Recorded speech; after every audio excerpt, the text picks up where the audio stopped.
The Boston Red Sox ended last season on a sour note. Now the team is using spring training to determine which new faces will help the Sox turn things around. Stealing bases can be one of the trickiest parts of the game. We'll show you how some of the best players in the league dominate the base pass. And one of baseball's most feared hitters is switching leagues. We'll tell you how Prince Fielder is fitting in with his new ball club. All of this and more coming up on WEBN's Inside the Grapefruit League 2012.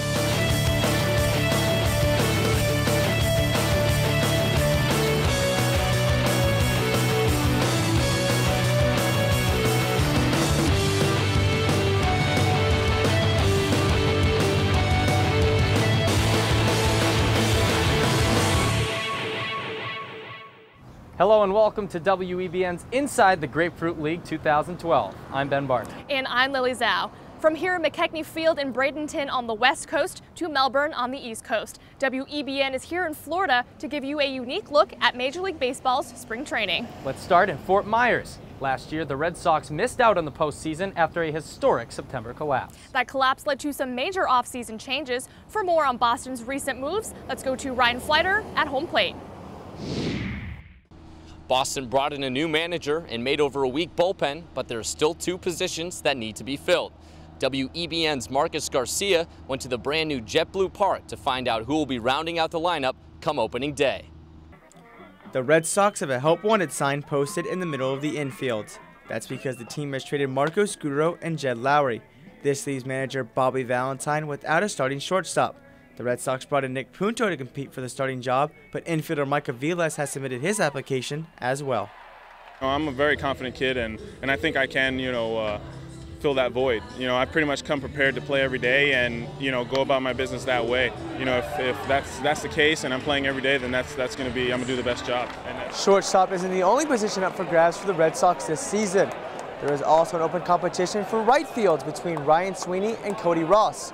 Both players believe they have what it takes to be the starter. I think we push each other, and I'm pretty good friends with Cody. He's a good dude, and it's no animosity towards each other. It's just we all know that it's a job, and we know that everybody wants to be out there and play every day, but that just doesn't work out sometimes. I came in to this camp prepared to play every day, and I'm sure Sweeney did too. I mean, that's how you have to prepare yourself. You have to come in to camp ready to go because you never know what could happen.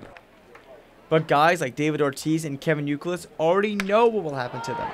No matter what their spring stats are, these sluggers will be taking the field on opening day. But for Mike Aviles, Nick Punto, Ryan Sweeney, and Cody Ross, the job is always on the line. The Red Sox are also keeping an eye on 21-year-old shortstop Jose Iglesias. Iglesias is ready for the majors defensively, but needs to improve on his offense before he gets the call-up. Thanks, Ryan. We're now in the park inside the dugout where the Red Sox are missing a key leader. After 14 seasons with the team, former catcher and captain Jason Varitek is retiring. Over the past few seasons, Varitek's production at the plate has dropped dramatically, but his presence in the clubhouse never changed. It's not fun losing a captain. Varitek's a great player, great teammate, and it's always hard when you lose a guy like that. The pitch calling and the preparation and the game preparation that he did. And again, he's been a presence here for 15 years. You missed that. It's a great example to follow, and like you say, he was one of our leaders here in this ball club. We're gonna miss him a lot, and hopefully everything goes good with him. To replace Varitek, the Red Sox signed former Tampa Bay Ray Kelly Shopik to a one-year deal. Shopik will back up starting catcher Jared Saltalamacchia. Let's move from behind the plate to on top of the mound. Whether he's the ace of the staff or the lefty specialist, each pitcher plays a particular role on the team. Ryan is in the bullpen with more on how pitchers utilize spring training to define that role. It seems that now more than ever, a pitcher who establishes dominance in the bullpen will eventually be penciled in to the starting rotation. Boston is attempting to stretch out Daniel Bard, and the Texas Rangers are moving Neftali Feliz into their starting five. Spring training is the perfect time to audition pitchers for new roles. Well, it's time to get ready. It's a process to get ready for the season. There's certain steps you got to take. I know for a pitcher, you want to start with, your first out, and you want to concentrate on throwing strikes, commanding the fastball, and continue to work on that. And then you throw in the secondary and third pitches. Guys, especially out of the bullpen, if they have three pitches that they can are above average major league pitches, and the biggest thing that you think about is getting the workload and getting them innings. I got to listen to my body and listen to what I've done in the past and kind of try try to go off of that and not really try to do too much. And in the end, if you get 50 innings out of a guy or 200 innings, I'll take the 200 innings. Just a few years ago, Jonathan Papelbon was supposed to attempt the leap with Boston, but just after a few spring training starts, he decided he was better as a closer. Now let's head back over to Lily and Ben. Thanks, Ryan. Wins and losses are determined by the players on the field, but the players on the field are determined by the manager. Every team puts faith in its skipper to put together a winning lineup. Still, each manager has his own style of running his club. WEBN's Christine Roy has more on how the league's top managers get their teams ready for the season. He's not your typical manager. He wears a baseball hat at work and his office is on the field. At spring training, he puts his potential employees through his orientation. I'm not what you call an X and O's guy. I'm more of I definitely use my gut a lot and who the guy is, who my players, knowing my players. I want to be honest and I want to be consistent, and and I want them to know that I pull for them, and at the same time we want to relax and play the best baseball. Not every manager takes the same approach to running his team. Each one has a unique style they use to get the most out of their players. For Ron Gardenhire, it's taking the fields. I like to go in the middle of the field and take throws and all. I get a chance to see what the guy's doing with the ball when he's throwing it to me, and see their feeds if I see them good. So I do a lot of infield stuff, and that's one way for me to get a look at them. The best view of the players can come from the field or behind home plate. But no matter where the manager is standing, it's clear. Spring training is a learning experience. One thing you find out about this game is everybody's got, there's a lot of good people involved and a lot of good people out there, and I learn something every day, and you try to adjust to your players. It's those players that a manager focuses on. During spring training, he has to figure out which ones will be on the roster come opening day. Once you get the final 25, it's working with those guys and getting them ready to start the season. The boss doesn't get to punch out at the end of a game. For now, he's focused on the lineup, but come October, he could be in the hunt for a World Series title. For WEBN, I'm Christine Roy. This season, 5 of the 30 teams have new managers. Here's what's on deck. The Detroit Tigers signed one of baseball's best sluggers. Find out how Prince Fielder is fitting in with his new club. And we'll also tell you about another team that barely missed the playoffs. But first, let's find out who has the best hair in baseball. Facial hair, that is. Brian Wilson's is good. I like him up. When Jason Worth spent that year in Philadelphia, doing the Geico caveman look, I don't know, it's interesting. Wasn't a good look.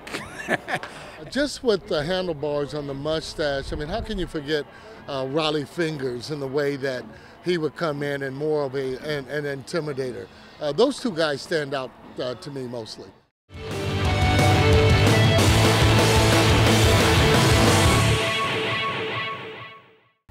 Welcome back to McKechnie Field and WEBN's Inside the Grapefruit League 2012. This offseason, the Detroit Tigers broke the bank and signed former Milwaukee Brewer Prince Fielder to a 9-year, $214 million contract. The signing makes Detroit instant favorites to win the American League Central Division. WEBN's Ross Lippman found out how Prince is adjusting to life with the Tigers in this WEBN Superstar Profile.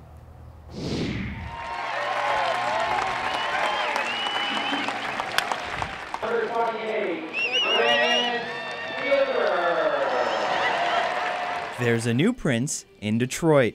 This offseason, the Tigers made a splash by signing Prince Fielder to a 9-year contract, and it's for $214 million. That kind of cash brings a lot of pressure to perform. I can't complain. I'm having a great time. Can't be perfect, but you can try to be, so I'm just trying to get better at every part, and then one day I might be good at everything. Prince may not need to be perfect. The current Tigers lineup is formidable to say the least.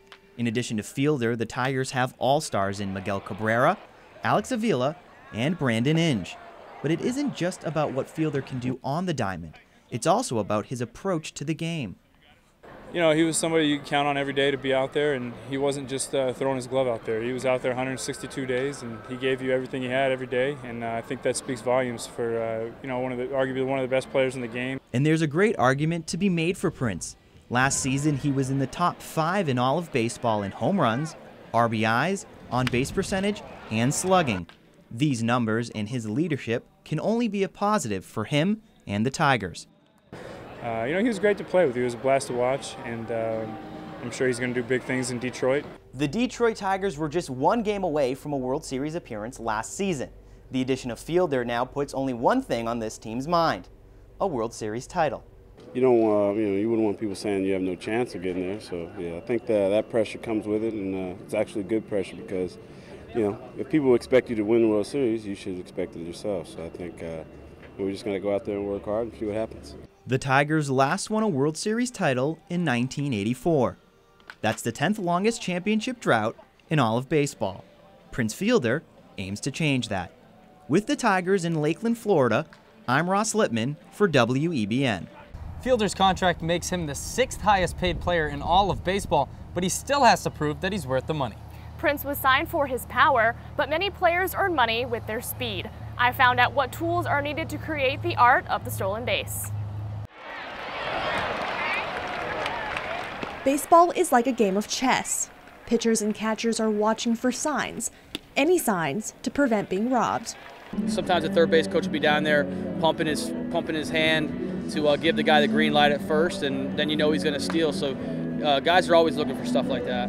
For the base runner, a slight bend of the knee or a subtle shoulder movement from the pitcher may indicate it's safe to take off. Then it's head down, knees driving, and hoping you make it safely to the other side.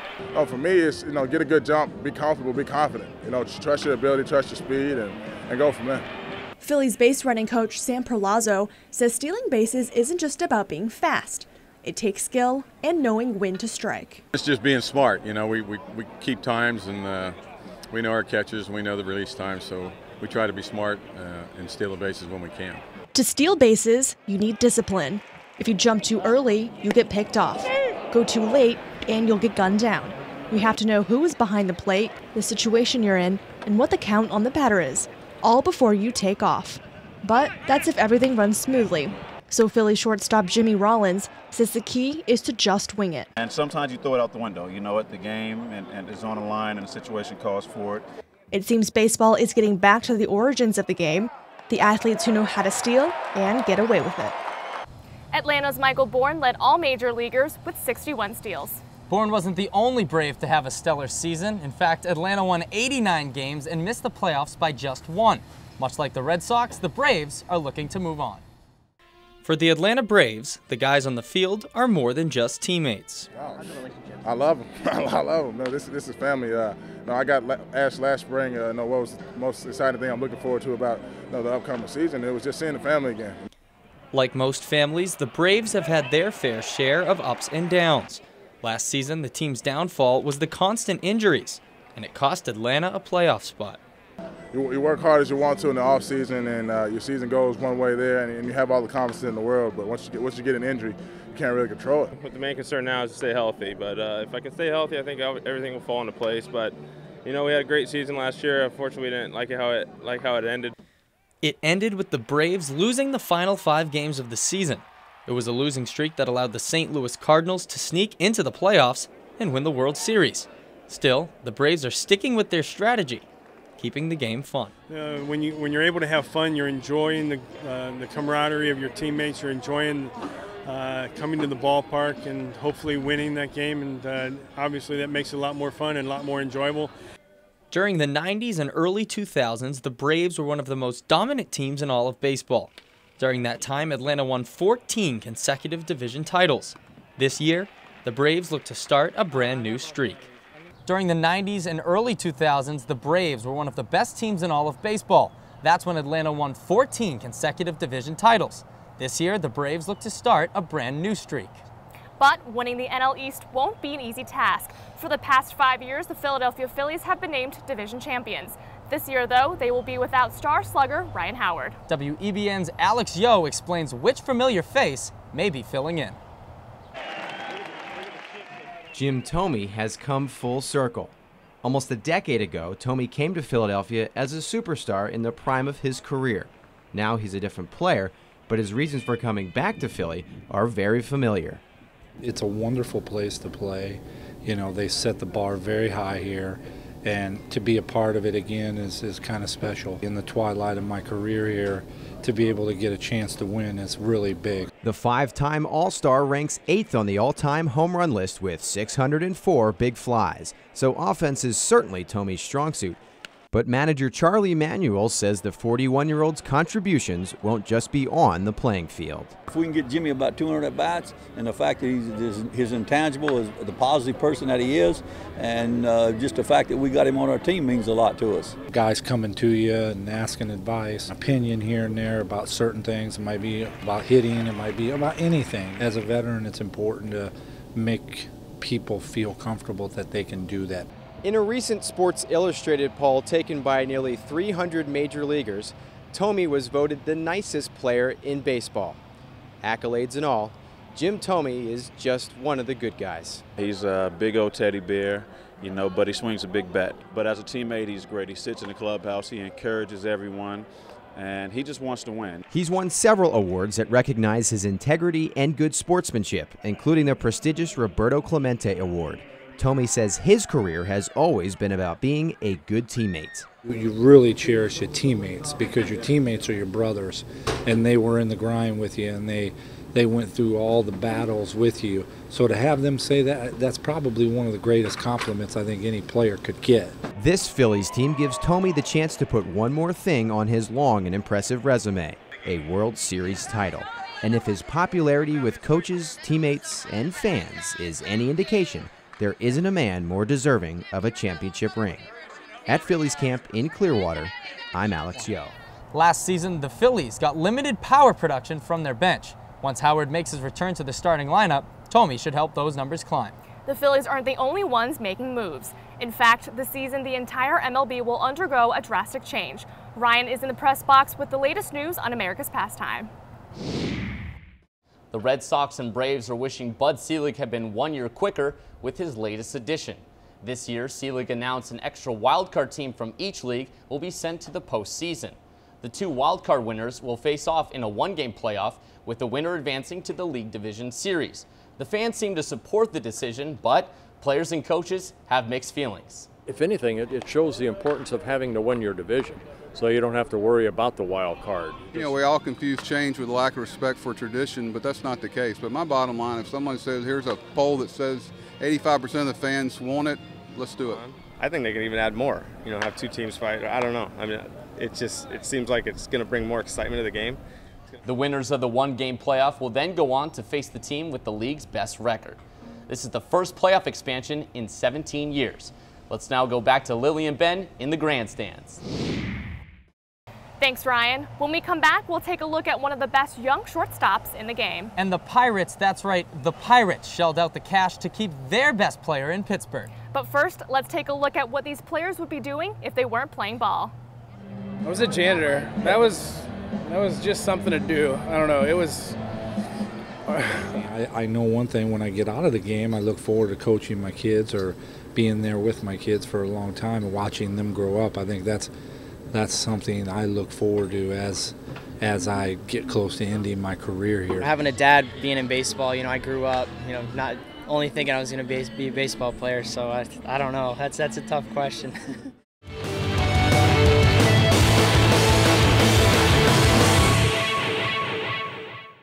Welcome back to WEBN's Inside the Grapefruit League 2012. Last year, the Atlanta Braves had one of the best defensive shortstops in the game.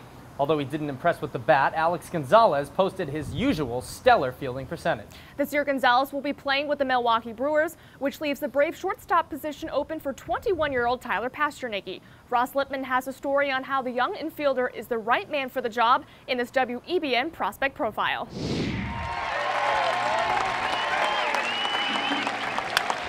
But here's the thing, the Braves don't have a choice. It's got to work with Pasternicki. Talk about pressure. After just 4 years in the minor leagues, 22-year-old Tyler Pasternicki is now the starting shortstop for the Atlanta Braves. Opening day will be his major league debut. You know, I'm not trying to put too much pressure on myself that way. I'm just going to go out there, you know, have fun, play hard, and, you know, anything I can do to help the team win is what I'm going to do. This isn't the first time the Braves have used a rookie to start the regular season. 2 years ago, outfielder Jason Hayward made his major league debut as the starting right fielder. He knows firsthand the kind of pressure Pasternicki is facing. I know there's that, that pressure he's got on himself, and that's the kind of pressure you want. You want the pressure you put on yourself and to go out there and do well. But to me, it looks like he's having a good time. On the road to the majors, minor league players have to show their managers something, whether it's athletic ability or a great attitude. Fortunately for Pastor Nicky, he has plenty of both. You obviously have to have the ability to go out there and get the job done, but I think you gotta bring something else to the table, and you gotta know how to conduct yourself, and you gotta know how to have fun playing the game. Last season, Pastor Nicky hit .300 and stole 27 bases in split time between AA and AAA. He'll look to bring that kind of talent to the major league level. With the Atlanta Braves in Lakeland, Florida, I'm Ross Littman for WEBN. Pastor Nicky has yet to play a game in the majors, but after 4 years in the minor leagues, he's ready to make his debut. Let's jump now from the NL East to the NL Central.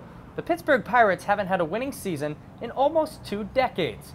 But the Bucks took a step in the right direction when they re-signed outfielder Andrew McCutchen. WEBN Samantha Russo has a story on how the Pittsburgh Pirates were able to lock down one of the league's up-and-coming outfielders. All right, well, first of all, thanks everybody for coming out on what is a great day for the Pittsburgh Pirates organization, but also a great day for Andrew McCutchen. For the next 7 years, Andrew McCutchen will be in Pittsburgh. During this spring training, McCutchen signed a $51.5 million contract extension. For Pirates manager Clint Hurdle, this signing couldn't have come at a better time. Well, we're all happy for Andrew. I think it's a very good day for our organization. It's a very good day for our fan base. It's a very good day for the city of Pittsburgh, and for Andrew and his family. It's the right sign at the right time. Although many people have speculated that Andrew McCutchen could have gotten a bigger and better deal somewhere else, he says he wouldn't have it any other way. Thank you for believing in me and what I can do, and giving me this opportunity to be able to showcase my talents and to be with the Pirates. And I always said I definitely want to be here. I always wanted to be here. This is where I was drafted. Last season, Andrew McCutchen had career highs in home runs and RBIs. His re-signing gives hope that the Pirates' 19-year playoff drought will come to an end. With the Pirates in Bradenton, I'm Samantha Russo. McCutchen didn't become a star overnight. Each team invests time and money into their scout and player development departments. But the Pirates might be above the curve on getting young players ready to make the leap to the bigs. WEBN's Christine Roy visited their Florida training facility to find out what it's like to live at Pirate City. It's their home away from home. Pirate City houses Pittsburgh Pirate prospects from all over the globe. Here, the focus is on baseball 24/7. But the organization has also made education a top priority. What we're doing here is trying to give our players survival skills for them to first when they get here to be able to communicate basic needs, and then we go from there and try to teach them as much as possible for them to succeed in the baseball area as well. There are 65 players on a spring training roster. At Pirate City, there are more than 150 additional prospects developing their skills to move up through the system. All the minor league players, which we have about 200 minor leaguers, they all live on campus. And so it's an incentive, another incentive for them to make the major league level. You don't have to live at Pirate City anymore. Spending so much time with teammates can become overwhelming, but many players see it as just another opportunity to learn. It can get frustrating at times, but for the most part, it's great. You get to meet a lot of guys, get to interact with players that you usually wouldn't if you lived off. And, I get to experience different cultures and meet new people, which is great, and I think it definitely helps team chemistry. No matter where they come from, at the end of the day, these players are all here for the same reason, to take that next step and turn a major league dream into a reality. At Pirate City in Bradenton, Florida, I'm Christine Roy. 4 years ago, Pirate City underwent a major renovation. Since then, it has hosted teams from the World Baseball Classic to the Korean Baseball League. Still to come, we take a look at some of the cuisine from the spring training ballparks. But first, let's find out which menu items these players crave. I'd probably go for pizza. I mean, that's probably my soft spot. When they opened up the new ballpark in San Francisco, the garlic fries were tough to beat. That's probably my favorite thing. When I used to go to the Braves games, I was really young. I used to have funnel cakes, and usually 2. Then I'd be done for the day, just taking naps and stuff. Put me to sleep, but yeah, that's my favorite stuff.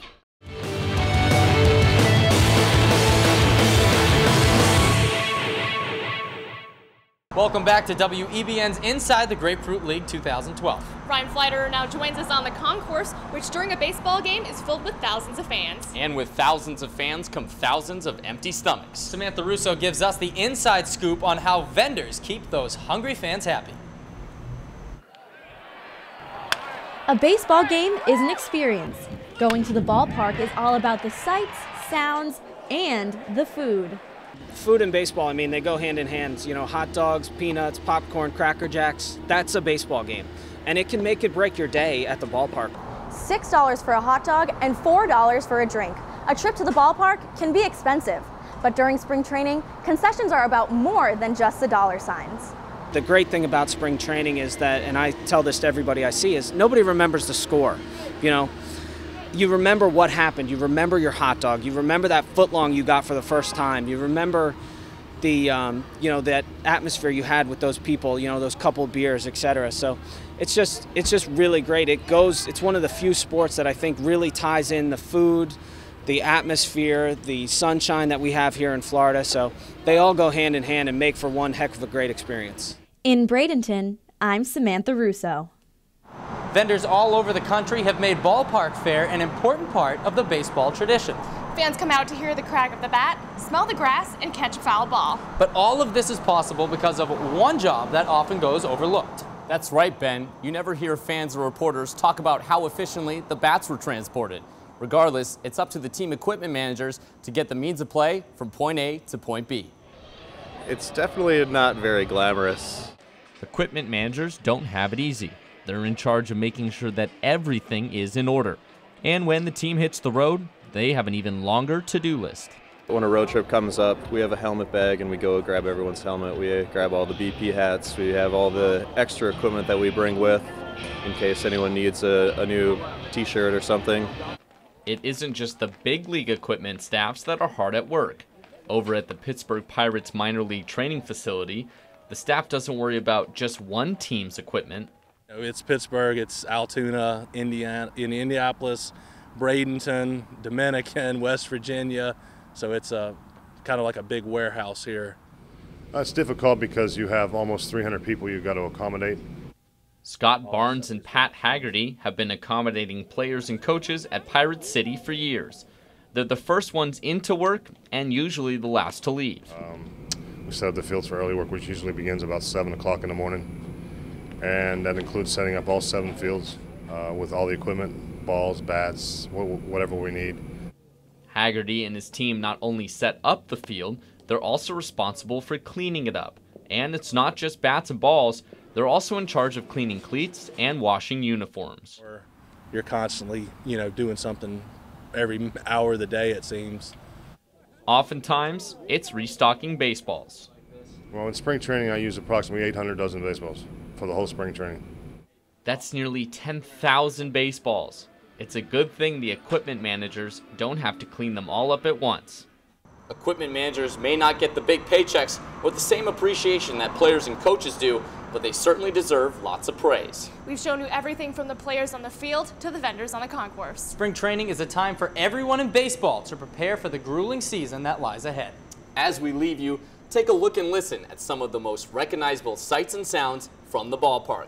For all of us here at WEBN, I'm Ryan Fleiterer. I'm Lily Zhao. And I'm Ben Barker. We'll see you next year.